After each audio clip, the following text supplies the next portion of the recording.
Chapter 1. Slave of the Webway. Long before the name Asdrubael Vect was ever whispered in fear, he was nothing more than a shadow among countless others, one of the forgotten souls in the lowest depths of Commorragh. In that place where light never reached and the air tasted of rust and blood, the young Vect was born into chains. His existence was unrecorded, his worth measured only in pain. The Undercity was a festering pit of cruelty, the realm of the discarded and enslaved. Here the Kabal sent their captives, the homunculi hunted for flesh, and the witch cults tested their blades upon living bodies.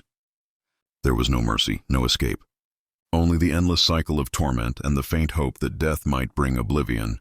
But even as a slave, the boy was different. He watched. He listened. Where others screamed, he remained silent. In every act of cruelty, he saw not chaos, but structure. A pattern, a system of control. Those who ruled did so not merely through strength, but through knowledge, through manipulation, through the exploitation of fear. He began to whisper, not to others, but to himself. Observing, cataloging, memorizing, every guard's routine, every overseer's weakness, every merchant's greed. In that cesspit of agony, Vect's mind became sharper than the blades that tore his flesh. Rumors began to swirl among the slaves, of a boy who never slept, who watched too closely, who seemed to know when the overseers would strike. Some said he was cursed, others that he had no soul. Yet even the homunculi in their twisted laboratories began to take notice of this silent observer. Then came the night of the Red Harvest. The cabals above descended into civil war, their blood feud spilling into the lower levels. Fire and blade tore through the slave warrens. Screams filled the corridors. In the chaos, Vect saw not fear, but opportunity. While thousands fled aimlessly or burned alive, he moved with precision. He found the overseer's chamber, where the records of ownership were kept, and burned them. In that instant, he erased his existence from every ledger and memory. He was no longer property. He was no longer known. When the fires subsided, the boy who had been a slave vanished. In his place emerged something new, something that Commorragh had not seen before, an individual with no past, no bindings, no allegiance, only ambition. In the months that followed, the Undercity changed. Black market trade routes were disrupted. Rival slavers disappeared without trace. Rumors whispered of a figure in the shadows, a young, quiet killer who struck with precision and vanished like smoke. He had no name then, but the whispers began to form one: Vect. No one knew what it meant. Some said it was a word from an ancient Eldari tongue, meaning to bind. Others thought it simply sounded sharp enough to draw blood. Whatever its origin, the name spread. And with it, so did his reach. He began to trade in secrets, not goods. To him, information was power, more valuable than souls, weapons, or pain. He learned how to manipulate the fragile hierarchies of Commorragh's underbelly, turning fear itself into currency. Within decades, or perhaps mere years, for time flowed strangely in the Webway, the nameless slave had become something else entirely. He was no longer a victim of the Dark City. He was learning how to rule it. Yet even then, as his influence grew like a shadow behind every corner, Vect's eyes were fixed upward, toward the glittering towers of the Kabals, toward the thrones of the so-called masters. He had seen the foundation of their power, and he understood the truth no Drukhari dared speak aloud. Commorragh was not governed by strength. It was governed by weakness disguised as arrogance, and Vect would exploit that weakness. He would remake the city itself. For the first time he smiled, not with joy, but with the cold satisfaction of a being who had glimpsed eternity in the reflection of another's suffering. The slave had found his purpose, and soon the city would learn his name, not as a whisper, but as a command. Chapter 2. The Spark of Dominion. Commorragh is a city built on fear, but ruled by ignorance. Each cabal clings to its illusions of grandeur, the archons preening upon their thrones, their courts drenched in blood and deceit. To Vect, it was a stage of fools, and he, the quiet observer, was ready to write a new script. His transformation from nameless slave to hidden power began in the gutters. Through careful manipulation, he gathered the forgotten, the half-dead, the discarded, the enslaved. Those whom the cabals considered worthless, Vect saw as instruments. He offered them purpose. Not mercy, for such a word has no meaning in Commorragh, but direction. He forged them into a network that slithered unseen through the city's veins. Spies, thieves, assassins, and informants, bound by fear and a promise of survival. Vect's first empire was not built on steel or ships, but on whispers. He traded secrets between rival cabals, orchestrating betrayals that toppled archons before they even knew his name. Every death was a lesson, every downfall a step upward. Slowly he mapped the anatomy of power, its arteries, its weaknesses, its blind spots. He discovered the homunculi coven's secret flesh markets, where agony was sold like perfume.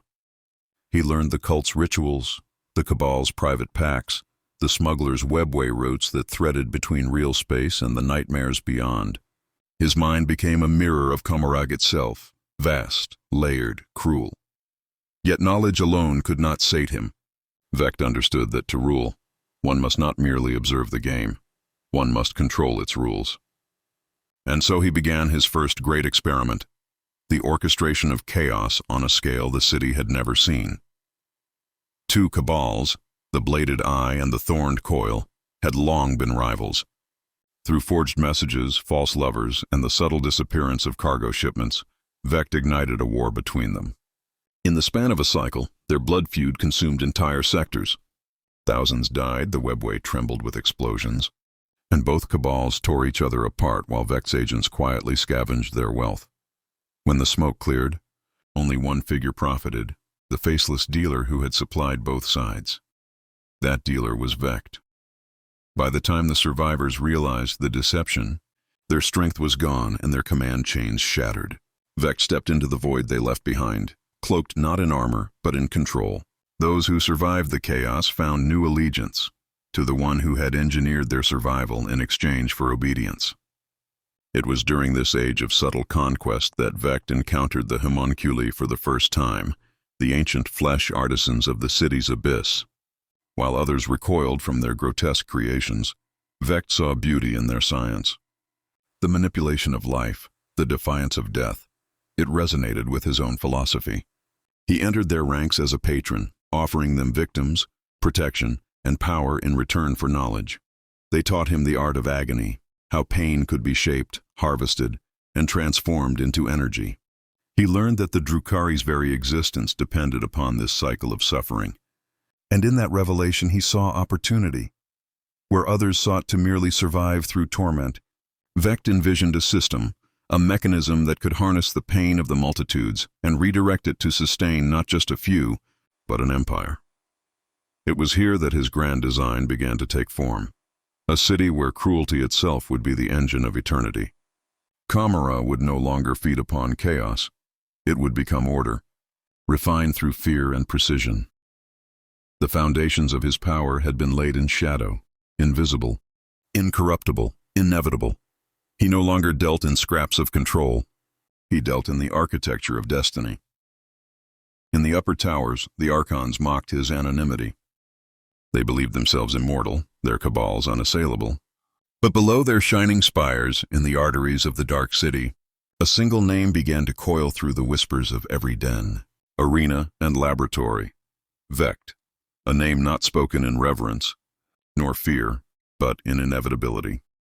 For the city was changing. The patterns of betrayal and death were no longer random.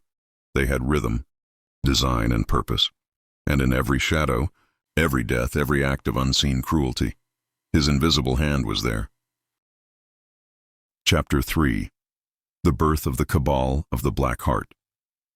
The towers of Commorragh had always bled, but never like this. Asdrubael Vect's quiet manipulations had turned 1,000 rivalries into one storm, a slow, grinding war that devoured the city from within. Where once there had been order in terror, now chaos ruled. But chaos was exactly what he needed. Amid the burning ruins of feuding cabals, Vect began to collect the survivors, the abandoned, the broken, the ones clever enough to see which way the wind was turning. To them he offered not comfort, but vision. A new order born not of pride, but of domination, not of legacy, but of purpose. His words were not sermons, they were calculations, and those who listened felt something they had not felt in millennia: inevitability.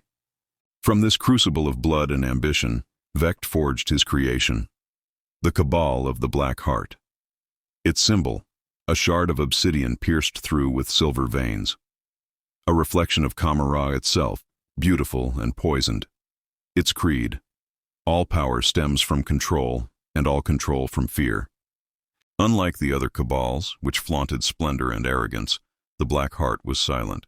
Its members, dressed in shadow, spoke little and killed only when necessary. But when they did, the city remembered.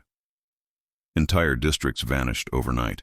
Archons found their spires turned to dust, their guards slain, their memories erased by homunculi servants whose loyalty had shifted quietly to a new master.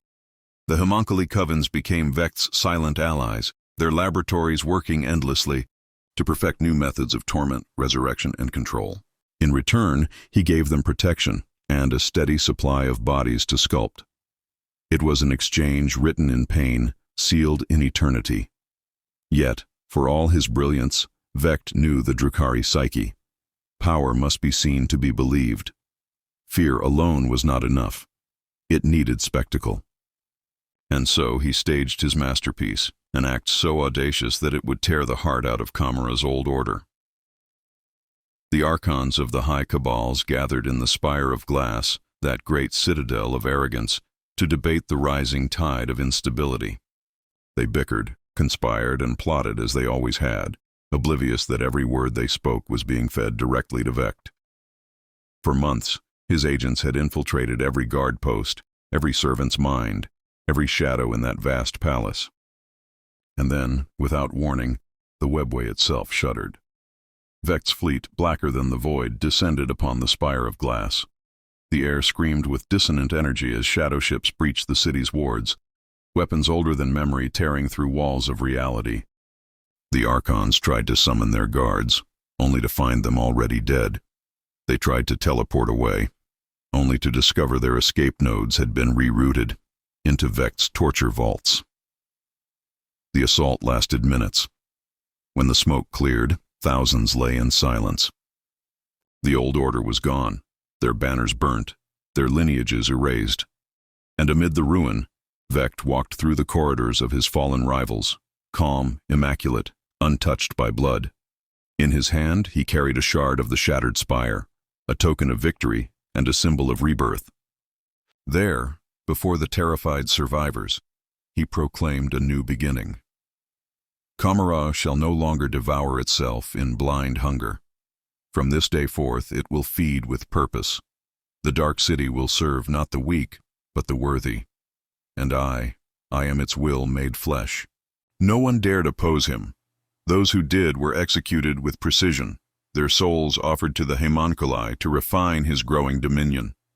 From that day, Asdrubael Vect ceased to be a name whispered in the shadows. It became law. The Black Heart spread like ink through every layer of the dark city. Every cabal that survived was forced to swear fealty or face extinction. Every homunculus, every witch cult, every mercenary felt his influence tightening like a blade drawn slowly across the throat of the city. In time, the spire of glass was rebuilt, blacker, stronger, and renamed, the Citadel of the Black Heart. And within it, upon a throne forged from the fused remains of slain archons, Vect took his place as ruler not just of the Dark City, but of the very concept of power itself. His empire was born in betrayal, baptized in agony, and sustained by fear.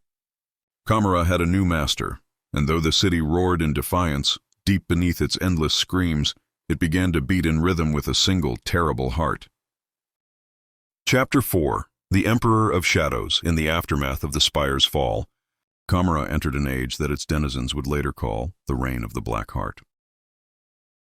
The city was silent, not with peace, but with submission.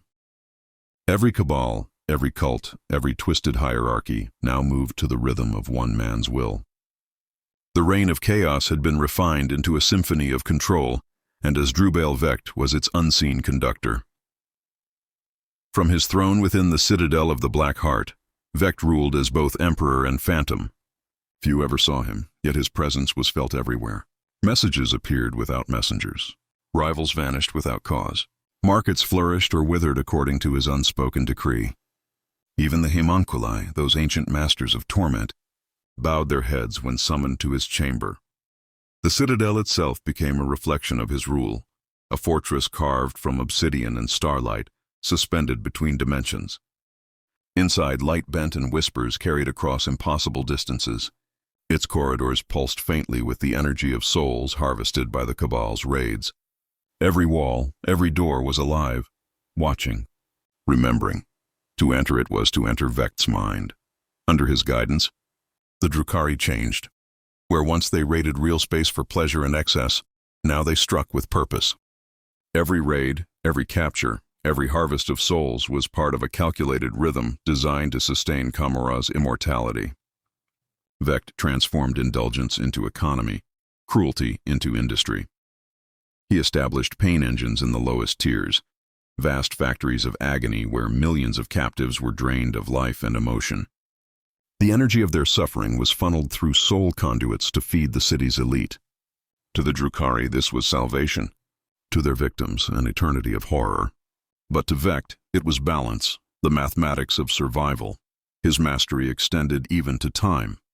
Vect commissioned homunculi to experiment with chronomantic devices, creating pockets of warped existence where centuries could pass in minutes.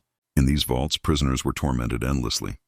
Their pain multiplied beyond comprehension, their essence distilled into power for his dominion. Commorragh itself began to evolve under his hand, expanding through the Webway, absorbing hidden realms and sub-cities until it became not one metropolis, but an empire of shadows. The other Cabals adapted or perished. Some, like the Obsidian Rose and the Poisoned Tongue, swore allegiance, trading independence for survival. Others rebelled, and were erased so thoroughly that even memory refused to recall them. It was said that in those days, Vect could command 1,000 assassins with a whisper, and extinguish a city's worth of lives with a thought. Yet he remained restless. Dominion was not enough. Understanding drove him. He sought the truth of the soul, of immortality itself. The homunculi had shown him how pain could stave off she who thirsts, the great enemy born of the Eldari's ancient sins. But Vect desired more than mere survival. He desired transcendence. In the deepest vaults of the citadel, he constructed the chambers of reversal, laboratories where time, death, and identity could be dismantled and rebuilt. Here, the greatest homunculi and sorcerers conducted their obscene experiments under his watchful gaze. Vect himself would walk among them, silent as a shadow, his eyes gleaming with distant purpose. Some say he discovered the secret of rebirth, that his body is but one of many vessels, his consciousness flowing between them like venom through veins. Others whisper that he has ceased to be entirely Drukhari, his essence now fused with the dark city itself. Perhaps that is why Commorragh endures, even as millennia rot the rest of the galaxy. Perhaps in some terrible way, Vect is Commorragh, and yet, the higher he rose, the deeper his paranoia grew. He saw threats in every corner, not because he feared death, but because he refused to surrender the perfection he had crafted. His spies infiltrated every cabal. His agents assassinated rivals before their conspiracies even took form. Those who once called themselves his allies began to realize a grim truth. Under Vect's rule, no one could rise too high, for he believed that ambition must be pruned, lest it challenge the master gardener. And so, even as Commorragh glittered in its cruel prosperity, a new darkness began to stir, quieter, colder, patient. The archons whispered in the halls of their fading power, and the homunculi dreamed of betrayal. For in the heart of tyranny, rebellion always finds breath. But Asdrubael Vect already knew. He welcomed it, because to him, the game of deceit was the only true form of life. And in that endless game, he was undefeated. Chapter 5. The Wars of Deception. Commorragh thrived. Its spires blazed with cruel beauty. Its slave markets overflowed with the captured flesh of 1,000 worlds. Under Vect's cold design, the city had become an empire of eternal night. But in the cracks of its perfection, whispers grew, quiet, treacherous, and sharp as blades. The Cabals had prospered too well. Archons who once groveled before Vect began to see themselves as indispensable. They plotted in shadows, weaving fragile alliances, dreaming of liberation from the Black Heart's grasp. Yet in Commorragh, dreams were traps, and every whisper carried an echo Vect had already anticipated. The first to fall was Commorragh the Vile, mistress of the witch cults. She dared to forge a pact with two rival cabals, promising them independence. Her rebellion lasted 9 minutes. When her followers assembled, the sky above their arena cracked open, not with fire, but silence. Their souls were pulled from their bodies, frozen in glass-like forms that shattered as they screamed. None could explain what weapon had done it. Only Vect smiled. He called it the demonstration. After that day, the Dark City entered an age historians would later name the Wars of Deception. No armies clashed openly, only shadows against shadows, betrayal against betrayal. Assassins vanished before reaching their marks. False orders led fleets into ambushes that did not exist. Time itself seemed to warp, as if Commorragh's fabric twisted around Vect's unseen hand. Those who served him were rewarded with immortality, or the illusion of it. Those who opposed him found themselves erased so thoroughly that even their soul essence was untraceable in the Webway. He was not fighting to destroy rebellion. He was nurturing it, for Vect understood something few others did. A stagnant empire decays. Only constant struggle, the dance of treachery and fear, could keep the Drukhari sharp, hungry, alive. So he orchestrated civil wars in miniature, pitting Archons against Archons, ensuring that none ever grew strong enough to threaten the Black Heart. The homunculi, ever eager to please, refined this philosophy into grotesque art. They created clone wars, where false versions of Archons and leaders were unleashed to fight their originals, each side unsure which was real. Entire districts of Commorragh became battlefields of illusion. And Vect watched from afar, learning, studying how loyalty fractured, how terror sculpted obedience. Through these endless games, his mind reached new depths. He began experimenting with psychic constructs, memories weaponized into sentient entities. Some claim that the ghostly assassins haunting the lower tiers are not creatures at all, but echoes of Vect's own will, fragments of his consciousness released into the city's labyrinths to maintain his omnipresence. Decades passed. Centuries blurred. The galaxy outside burned in its own wars, the rise of the Imperium's crusades, the fall of worlds to chaos. Yet Commorragh remained untouched, hidden between dimensions, ruled by a god who needed no worship. Still, Vect grew contemplative. He knew the Webway was not infinite, and beyond its shimmering corridors lay a hunger even greater than his own, the thirst of she who thirsts, the endless predator of Eldari souls. He began preparing not for conquest, but preservation. Secret expeditions vanished into the deepest folds of the Webway, searching for lost fragments of the old Eldari Empire. Others sought forbidden technologies, the kind that could rewrite existence itself. In one such expedition, his agents uncovered something ancient, something alive, a relic that pulsed with the energy of the pre-fall gods. They brought it to Vect in silence. None spoke of what followed. But from that night onward, the lights of Commorragh flickered for a full day, and every homunculus laboratory recorded the same anomaly, a surge of energy like the birth of a star. No one knew what Vect had found. Some said it was a weapon that could unmake souls.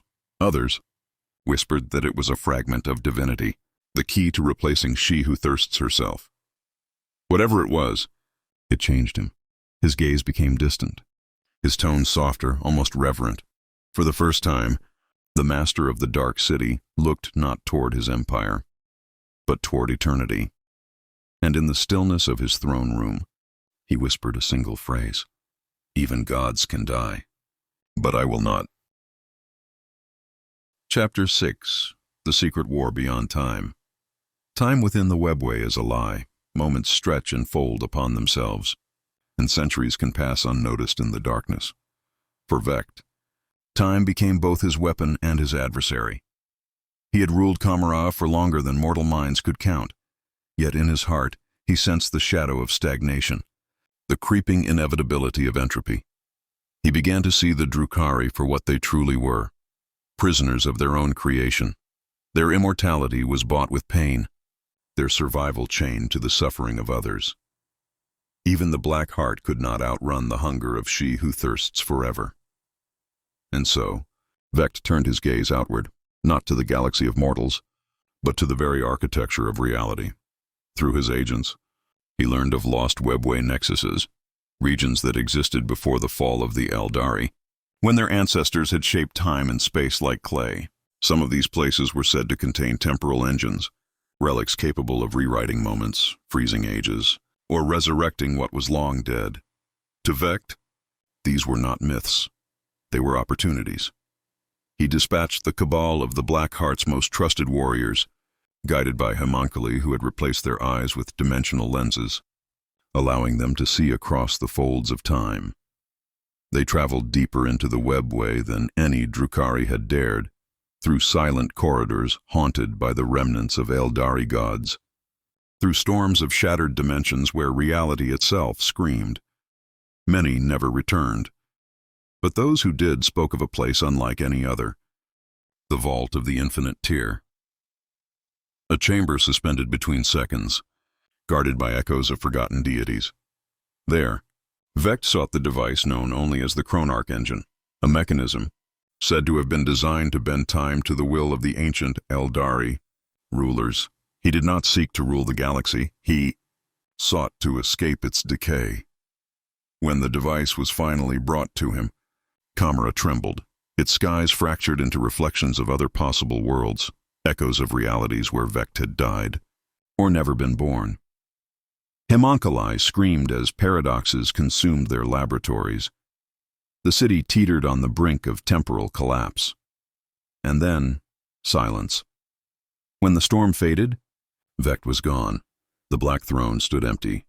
His rivals rejoiced for an instant, believing him dead, until they realized that the city itself had changed. Spires stood where none had been before. Districts once destroyed were whole again. Some archons awoke centuries younger. Others found themselves aged beyond recognition. Commorragh had been rewritten.